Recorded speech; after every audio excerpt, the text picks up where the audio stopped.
Hi guys, Kevin here. It's nice to see you again. For dinner tonight, I'm going to make a mushroom, spinach, and rosemary galette. A galette is a free-form tart that's really easy to do.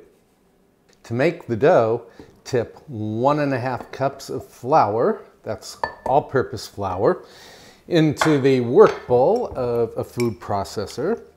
Then add a quarter teaspoon of salt. Also add 1 stick, that's a 1/2 cup or 8 tablespoons of cold diced unsalted butter, because everything is better with butter. Then put the lid on, and we're going to pulse the machine several times just to break up the butter.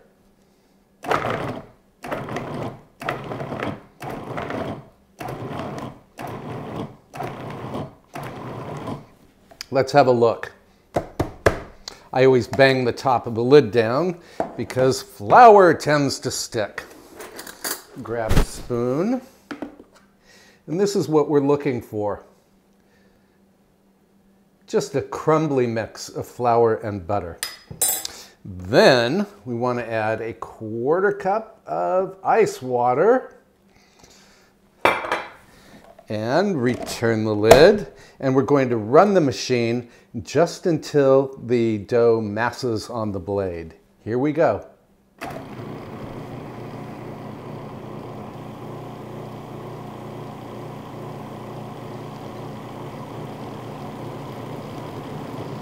That's it. You can always tell when the dough is beginning to mass on the blade because the machine will change from a soft hum to a clumpy roar.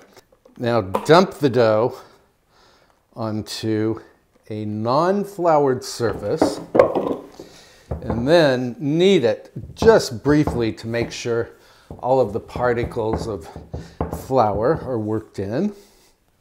And then roughly form the dough into a ball like this, and then flatten it with your hands into a disc. And then grab a sheet of plastic wrap, wrap the dough,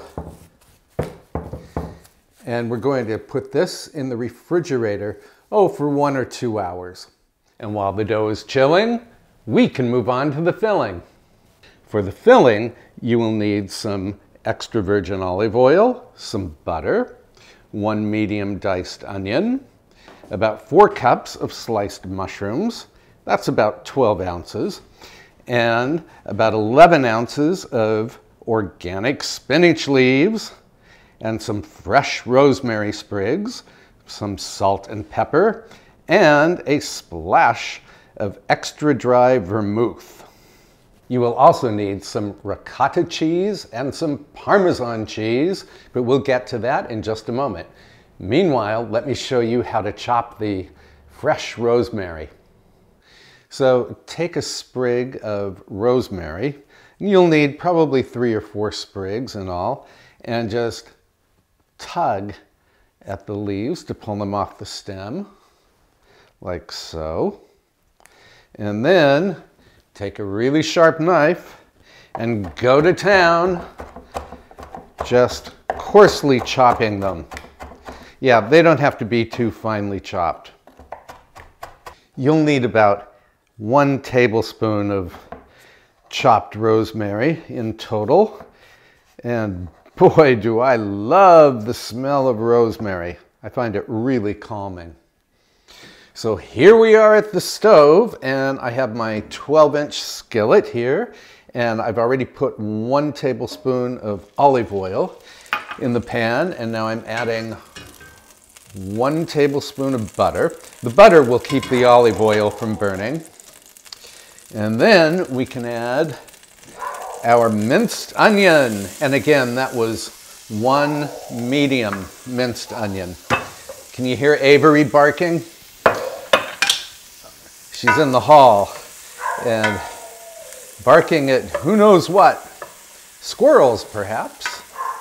I'm going to stir those in, and then we can add our mushrooms. These are sliced mushrooms, again, about 12 ounces. And if you don't want to weigh your mushrooms, you can just measure out 4 cups of mushrooms. Then we have to add our spinach. And this looks like a lot of spinach, but believe me, it is going to cook down. And we might have to add the spinach bit by bit. And yeah, I'm going to start with this. And then we're going to cover the skillet. And we'll let this cook for about 2 minutes or until the mushrooms and the onions have softened. So we'll be back. And 2 minutes later, let's have a look. Yep, spinach has certainly cooked down. Mushrooms and onions are softening. So now we can add the remaining spinach. Let's dump it all in here. And we're going to season this with a ½ teaspoon of kosher salt and some grinds of black pepper. I'll do 5. And about a ½ tablespoon of the wonderful, fragrant rosemary. And then we can give this all a quick stir. And then we're going to let this cook, just stirring from time to time until the spinach is wilted and the mushrooms have exuded most of their juices. That will take about 5 minutes. Okay, almost all of the juice from the spinach and the mushrooms has evaporated, so now here comes the fun part. And get ready for a little steam. We're going to add about a ¼ cup of dry French vermouth. And oh man, if you have never smelled dry vermouth hitting a hot pan with spinach and rosemary and mushrooms, well, you're really missing out on something. It's a perfume that must be experienced to be believed. And we're going to stir this around just until all of the vermouth evaporates. Well, that didn't take long at all, maybe 60 seconds. The vermouth is evaporated, so now we can take the pan off the heat. Meantime, we're going to make the cheese base for the galette. For the cheese base, we start with 1 cup of ricotta cheese. I'm using the full-fat version because I'm a full-fat kind of guy. And a ½ cup of finely grated Parmesan. And the remaining ½ tablespoon of fresh rosemary. And then we just stir this all together. Yeah, this is going to be spread on the base of the pastry crust. And speaking of which, we have to roll out the pastry crust. So take it out of your refrigerator and let it warm to room temperature for about 20 minutes. This way it will be easier to roll out. Now, before we roll out our galette crust, you'll need to take a rimless baking sheet and preferably line it with a sheet of parchment paper. And if you don't have a rimless baking sheet, just use a regular baking sheet and flip it upside down. Oh, I don't think I told you to preheat your oven to 400 degrees Fahrenheit. So do that now. And the oven rack should be in the center position. I'm going to use this plastic mat to roll out my galette dough. And it is already marked with certain diameters, so we would need to roll this dough out to 12 inches in diameter, so I can see just how far I need to go. I'm going to flatten the disc out a little bit on both sides, and then grab my French rolling pin, and starting at the middle of the dough, roll to about, a half inch or so to the edge. And each time you press down on the dough with your rolling pin, give the dough a quarter turn. And there we go, our 12-inch diameter galette dough. And we're going to fold this in half and then into quarters. And then we can take our parchment-lined baking sheet, and we want to center the point of the triangle, and then unfold the dough like this. And on goes the cheese filling right into the center of the dough. And then we're going to take an offset spatula and spread this out to, within 1.5 or 2 inches of the edge. There's Tiger the cat crying away. Maybe she wants some of this ricotta cheese.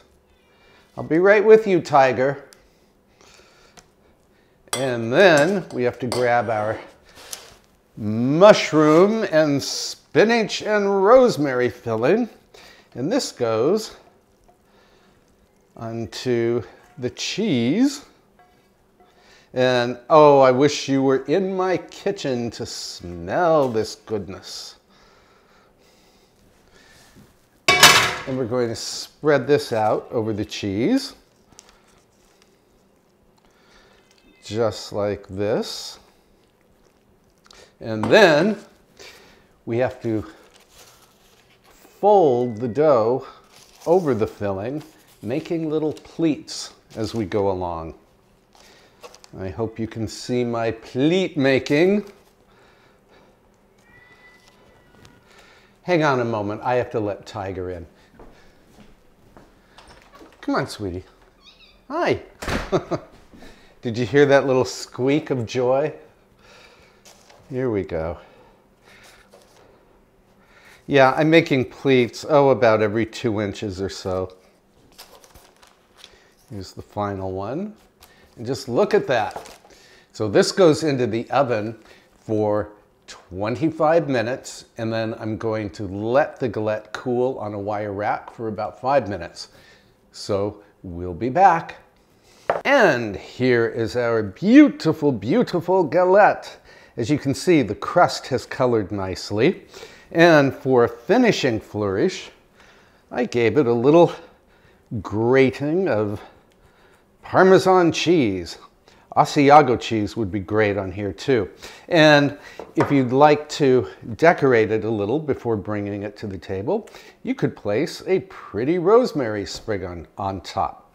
And hang on, because we are going to have a taste. What I like to do is use a common pastry cutter to cut through the galette, like so. And yeah, this will serve 4 people. I would serve it alongside a salad and definitely alongside a goblet of Sauvignon Blanc. Bottoms up.